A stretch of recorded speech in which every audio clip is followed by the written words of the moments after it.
자, 첫 번째 주전부리는요. 일단 큰 그림부터 그려보겠습니다. 지금 걱정이 많아요. 긴축 우려의 코스피 주춤, 조정이냐 랠리냐. 지금 뭐 연준, FOMC 7월 그리고 9월 이 두 번의 결정이 어떻게 되느냐에 따라서, 그리고 호주와 캐나다의 금리 결정 플러스 우리나라 금통위에 따라서 이런 결정들의 주목이 많이 되고 있는 그런 상황이고요. 7월에는 주식 비중에 대한 중립 의견도 나온다. 삼성전자가 2분기 실적 시즌 스타트를 끊으면서 미국 매출 비중이 높은 기업들한테 관심을 가져야 된다. 이런 조언도 나오고 있는 그런 상황. 하지만 코스피는 오늘 아까 말씀드렸지만 2,520선까지 떨어진 그런 상황입니다. 여러 가지 이슈와 수급과 분위기를 봤을 때 여기 2,520선에서 조금 더 조정이 나올 수 있다. 아니다. 이 정도면 단기적으로 떨어질 때만큼 떨어졌다. 랠리와 조정 OX를 들어주신다면 두 분은 어떤 의견을 갖고 계신지 OX 한번 들어보도록 하겠습니다. 하나, 둘, 셋 들어주시죠. 김종효 이사님은 O를 들어주셔서 이 정도면 단기적 바닥이다. 그리고 조성우 부장님은 X를 들어주셔서 조금 더 흔들릴 수 있다. 알겠습니다. 자, OX. 사전에 저희가 질문지를 드리는데 답을 서로 반대로 하신 것 같은데 일단 알겠습니다. 얘기는 들어볼게요. 조성우 부장님부터 왜 X를 들어주셨는지, 어떤 게 위험 요소에서 큰 틀에서 조금 더 흔들릴 수 있는지. 일단 기본적으로 이제 최근 시장의 수급이 너무 그 외국인들의 그 선물 포지션의 쥐락펴락. 오늘 시장도 여러분들 보셔서 아시겠지만 큰 폭의 시장이 등락은 아니었지만 장중에 굉장히 좀 출렁임이 많이 발생하는, 그러니까 이제 외국인들이 파생 쪽에서 뭔가 분주하게 지금 포지션을 좀 구축하고 있다라는 생각이 좀 많이 드는데, 그러면 왜 얘들이 지금 이렇게 단기적으로 좀 변동성을 야기하는 플레이를 할까라고 봤을 때는 역시 이번 주 옵션 만기일이 있다라는 거죠. 그리고 옵션 만기일 바로 그 전날 밤에 결국에 이제 미국에서 그 이제 6월 소비자 물가지수가 이제 발표가 되니까. 그러니까 그 어떤 변동성의 가능성이 일단 좀 있다라고 보는 거죠. 그래서 이번 주만 놓고 봤을 때는 좀 추가적인 조정이 좀 나올 수도 있다. 이제 이런 생각을 하고 있는 거고요. 그리고 이제 매크로적으로 봤을 때 또 하나 이제 조금 그 제가 눈여겨보고 있는 포인트가 지금 미국 국채 10년물 금리가 다시 지금 4%를 넘어갔죠. 넘어갔는데 이게 이제 지난 3월에 4%를 넘어가고 나서 내려왔다가 다시 지금 4%를 좀 돌파한 상황인데, 3월에 미국 국채 금리가 그렇게 급등했을 때 어떠한 사태가 발생했었죠? 실리콘밸리 은행이 파산하는. 그러니까 지금 모르긴 몰라도 이제 미국 국채 금리가 다시 급등을 하면서 은행들이 가지고 있는 또 채권 그 보유 평가액이 많이 또 내려와 있을 텐데, 여기서 이제 다시금 좀 그 금리 인상에 대한 어떤 그런 시각들이 시장에서 우세해질 때는 또 이제 은행주 우려가 다시 좀 불거질 수 있는. 왜냐하면 우리가 지난주 같은 경우에 주 초반에 시장 산뜻하게 출발했다가 주 후반에 좀 이제 좀 뭐라 그럴까요? 밥상을 좀 뒤엎은 일이 뭐냐면 중화권 은행 쪽에 대한 어떤 그런 익스포저나 이런 신용경색 우려가 좀 나왔다는 거죠. 그리고 이제 우리나라에서도 지금 이제 봉합되는 국면으로 판단은 되지만 좀 새마을 금고 같은 이런 이야기들이 나왔었어요. 그러니까 지금 은행에 대한 우려라는 게 이제 올 3월만 하더라도 미국 쪽에 국한된 이슈로 이제 그렇게 봤었는데 지금 이제 시간이 좀 흘러가서 다시 미국 국채 금리가 이렇게 급등한 시점에서 본다면 이게 지금 미국만의 문제가 아니라 중국도 그렇고 우리도 지금 거기서 완전히 자유롭지 못하구나라는 그런 이제 불확실성이 좀 있는 상황이거든요. 이런 상황에서 지금 외국인들이 현물보다는 선물 쪽에서 포지션을 좀 확대하고 있다라는 것은 좀 추가적인 어떤 좀 조정의 가능성은 좀 있지 않을까. 그러나 이제 만기일이 지나고 나서는 또 언제 그랬냐는 듯이 또 반전이 일어날 수도 있지만 이번 주만 놓고 봤을 때는 조금 더 하방 쪽이 열려 있지 않느냐라는 관점에서 X를 드렸습니다. 어쨌든 뭐 선물이나 이런 쪽의 분위기를 봤을 때는 조금 더 밑쪽으로 열어놔야 된다 쪽, 단기적으로 변동성이 있을 수 있다 쪽. 알겠습니다. 김종효 이사님은 O를 들어주신 이유는요? 네, 뭐 의견을 종합적으로 보면 비슷한데 뭐 더 눌릴 수도 있지만 그럼 여기서 뭐 100포인트, 200포인트 급락 나오는 장이냐? 그렇진 않을 것 같다라는 거고요. 저는 뭐 하반기에 전체적인 레벨을 뭐 한 2,450에서 한 2,800 정도 보고 있는데 예. 그럼 어차피 여기서 밀려봤자 뭐 4, 5% 정도라면 뭐 지수 4, 5%면 뭐 종목별로 뭐 낙폭이 커지는 종목도 있겠지만 그러면 지금부터 현금 들고 있는 분들은 매수의 자리가 아닌가? 이렇게 판단하고 있기 때문에 저는 뭐 추가적인 조정 있을 수도 있으나 과연 그 조정폭이 감당하지 못할 정도로 커지는 그런 시스템 리스크가 오는 것이냐 그렇진 않다라고 보고 있고요. 시스템 리스크가 오는 것은 아마도 3분기 말에나 뭔가 확인해 볼 수 있다. 그래서 오지 않으면 오히려 3분기 말 저는 뭐 지수 고점이 나온다라고 판단하고 있고요. 만약에 나온다면 뭐 3분기 말 정도에 뭔가 여러 가지 위기 신호들이 나오면서 시장이 어려워질 것이기 때문에 뭐 적어도 지금은 아니다라는 판단에서 뭐 2,500선 초반 혹은 2,500선을 살짝 이탈하는 선 정도에서는 오히려 저가 매수의 기회가 아니냐 이렇게 보고 있습니다. 그러니까 두 분 다 단기적인 살짝의 흔들림이 있을 수 있다. 여기서는 의견이 일치하는 건데 2,450 더 밑으로 깨면 전략적으로 좀 바뀝니까? 변화가 있습니까? 뭐 지수에 꼭 기인한다기보다는 2,450을 깨는 이슈가 무엇이냐가 좀 더 중요한 것이죠.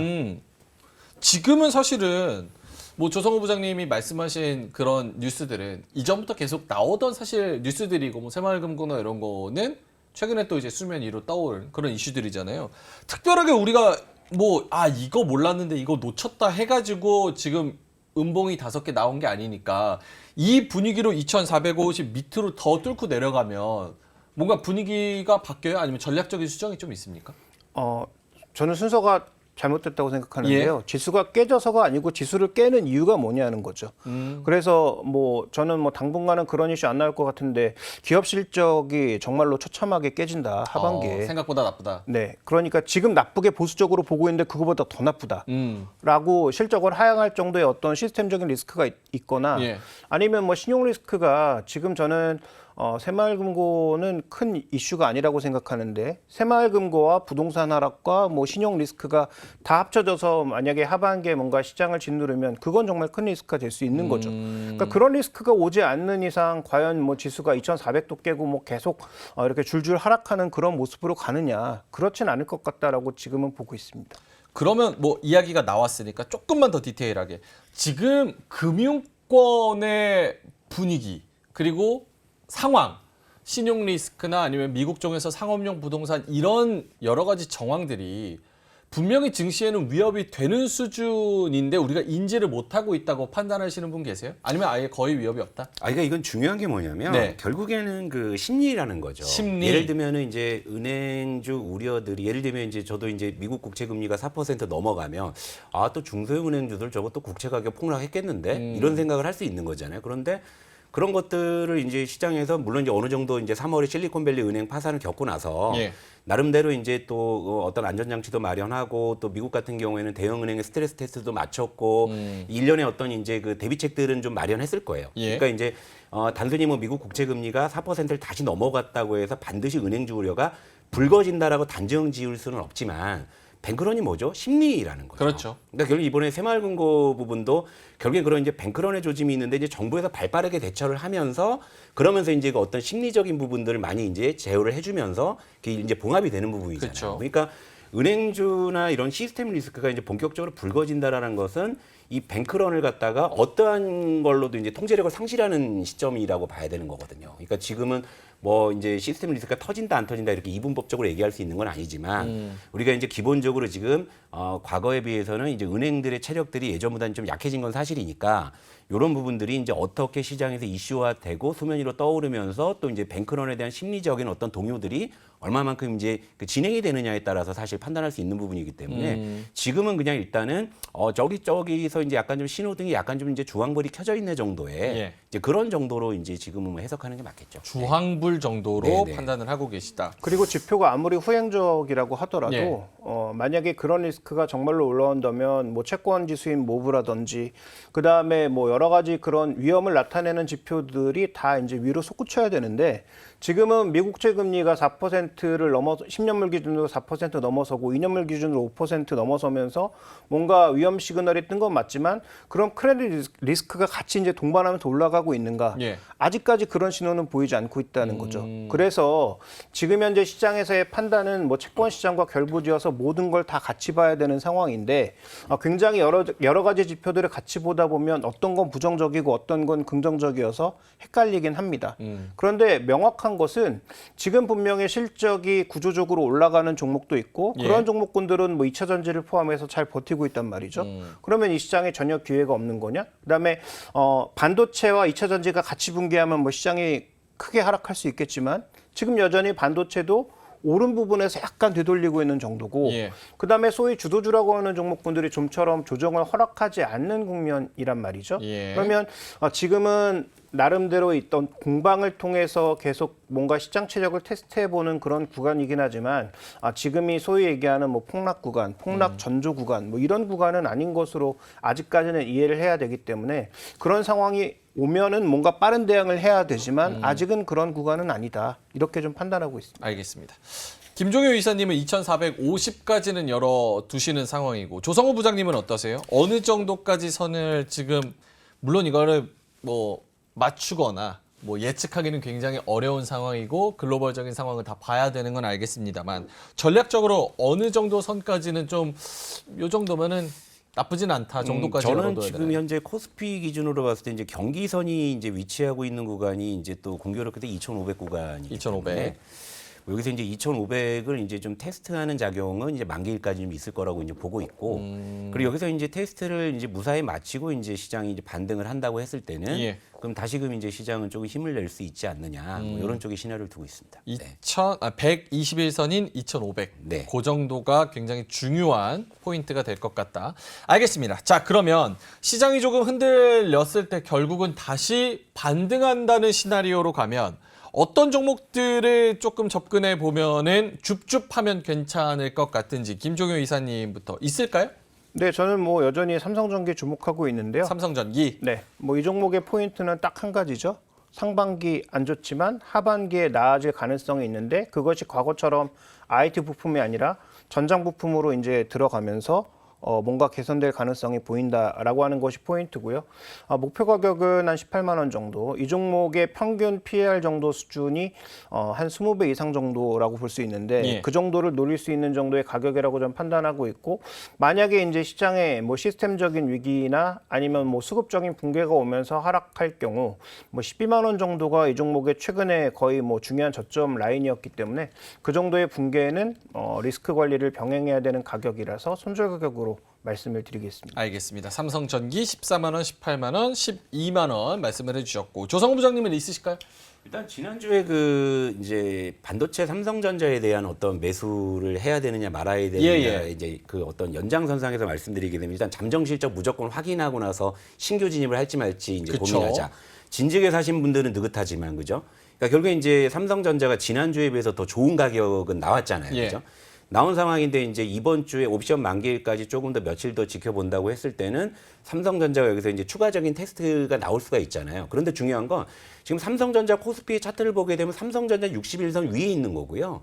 지금 이제 코스피 같은 경우 61선을 하회하고 있는 그렇죠. 상황이에요. 그러니까 지금 삼성전자가 시장 대비해서 지금 굉장히 견조한 모습을 보이고 있는 건 맞아요. 그러니까 여기서 추가적인 어떤 시장의 조정이 있을 때는 삼성전자도 여기서 1, 2천 원 정도 더 조정을 받을 가능성이 예. 있으니까 그 시점이 이제 좀 신규 매수하기는 좀 좋은 타점이 아닌가 이렇게 생각을 하죠. 왜냐하면 제가 아까 시장에 대해서는 X를 드린 이유가 이번 주에 한해서 만기일 그렇죠. 때문에 그렇죠. 그런 것이거든요. 그러니까 만기일까지 좀 추가적인 흔들림이 나왔을 때는 역시 삼성전자는 좀 좋은 가격에서 좀 신규 접근할 수 있는 뭐 그런 좀 기회를 주지 않을까 봅니다. 네. 삼성전자가 한 1,000원, 2,000원 정도 조금 흔들림이 나온다면 네, 그것도 크죠. 삼성전자는 2,000원이고. 그 정도는 약간 그런가요? I'm still hungry가 생각이 나서 그래요? 삼성전자는 조금. 그러면 요건 어떻습니까? 삼성전자 이야기를 하셨으니까 댓글창에서 아까 최종화님께서 반도체가 가야 되는데 갈 수 있을까요? 사실 오늘 섹터맵 보면은 굉장히 많이 흔들린 게 또 반도체, SNS텍, 동진세미캠, 뭐 이런 ISC 4%, 7%, 14%막 이렇게 흔들리니까 가지고 계신 분들은 고민이 많으실 것 같아요. 그래서 요런 종목들은 어떻게 보시는지. 근데 일단 뭐 SNS텍이나 이런 종목이 실적이 지금 그렇게 크게 받쳐주는 상황이 아닌데 뭐 주가가 한 뭐 3, 4만 원대에서 6만 원대까지 엄청나게 점프업을 많이 했단 쌌죠. 말이죠. 그러면 지금 이 정도의 변동성은 그냥 받아들여야 되는 게 아닌가. 뭐 물론 고점에 사신 분들이야 뭐 크게 저를 또 나무라실 수도 있겠습니다만. 예. 그런데 우리가 이 종목의 단기 반등폭을 본다면 오늘 정도의 변동성을 받아들이지 못하는 것은 저는 조금 이해할 수가 없다. 동지 세미캠도 마찬가지죠. 굉장히 오랫동안 주가가 닫힌 구간에 있다가 최근에 한번 급등을 하고 나서 뭐 급격한 조정이 나오는 것은 삼성전자가 흔들리니까 당연히 더 많이 강하게 오른 종목군들은 더 흔들림이 나올 수밖에 없는 자리라고 보여집니다. 그래서 지금 이제 신규 매수의 관점에서 봤을 때는 어쨌든 터널에서 좀 빠져나오는 종목군들로 우리가 가야 되겠지만 먼저 선도적으로 오른 종목군들은 추세를 깰 정도의 급한 하락과 거래량의 폭증이 아니라면 지금은 계속 이제 좀 버텨야 되는 구간이라고 판단하고 있고요. 예. 그다음에 반도체의 신규 매수 관점에서 접근해도 되느냐라는 질문을 뭐 저한테도 하신다면 저도 여전히 뭐 하반기에는 사도 된다라고 보고 있는데 다만 올 하반기는 조금 기대는 낮추셔야 될 것 같습니다. 올해 뭐 하반기에 사서 뭐 50%, 100% 이렇게 기대하기에는 확인해 볼 게 아직 좀 많이 남아 있다. 그래서 저는 지금 만약에 사신다면 올해 하반기보다는 내년을 노린 그런 장기적인 전략 하에서 종목군들을 공략하시는 게 좋을 것 같고 당연히 대형주를 말씀드리는 거고요. 중소형주는 뭐 추세를 좀 이탈하는 흐름을 보인다면 일정 부분의 단기 급등 종목에 대해서는 뭐 수익 관리가 좀 필요하지 않나 이렇게 보고 있습니다. 알겠습니다. 조성우 부장님도 요 반도체 소부장 그리고 지금 흔들리는 시장 요거를 겹쳐서 한 말씀 해주신다면요. 저는 이제 시장이 조정을 받았을 때 뭘 사야 되느냐고 했을 때는 역시 이제 뭐 탑픽은 반도체가 맞아요. 근데 이제 그게 이제 그 일전에 뭐 완전히 바닥권에서 잡아놓으신 분하고 좀 중간에 들어오신 분이 그렇죠. 조금 이제 생각이 다르실 다르죠. 수밖에 없죠. 그런데 그러니까 제 이제 컨셉이 그거잖아요. 저는 이제 바닥에서 주식을 사는 걸 좋아하는데 이미 좀 이제 레벨이 올라와 있는 종목들은 그러니까 철저하게 이제 조정을 이용해서 이제 신규 진입을 하시는 것만이 가장 여러분들께서 리스크를 줄이시는 방법이 아닐까. 전 그런 생각을 하죠. 그렇다고 보면은 최근에 좀 시장의 조정에서 이제 반도체 어떤 이쪽 종목들의 조정이 생각보다 좀 크게 나오고 있기 때문에 역으로 본다면은 또 이제 시장이 반등할 때는 또 다시 이제 또 되돌림이 또 빠르게 나올 수도 있고 그러니까 저는 조정 시에는 이제 역시 좀 반도체가 가장 좀 무난한 그런 좀 접근 섹터가 아닌가 보고 있습니다. 알겠습니다. 참 이게 어려운 것 같아요. 그러니까 바닥에 있는 거를 시장에 관심이 가지지 않을 때 매력적인 종목을 말씀을 드리면 시장 지금 딴 거 가는데 너네 뭐 하고 있냐 약간 이런 얘기가 오고 또 가는 거를 말씀드리면 이미 벌써 위치가 올라간 상태에서 말씀을 드리니까 뭐 많이 오른 거 얼마나 먹는다고 약간 이런 말씀하셔서 참 이게 어렵습니다. 하지만 좀 바닥에 있으면서도 주목을 못 받았을 때 매력적인 종목들로 잘 선별을 해보시면 흔들림이 나올 때도 조금 더 마음이 상대적으로 편안하지 않을까 이런 생각이 좀 드네요. 이로운 경제 채널 EBC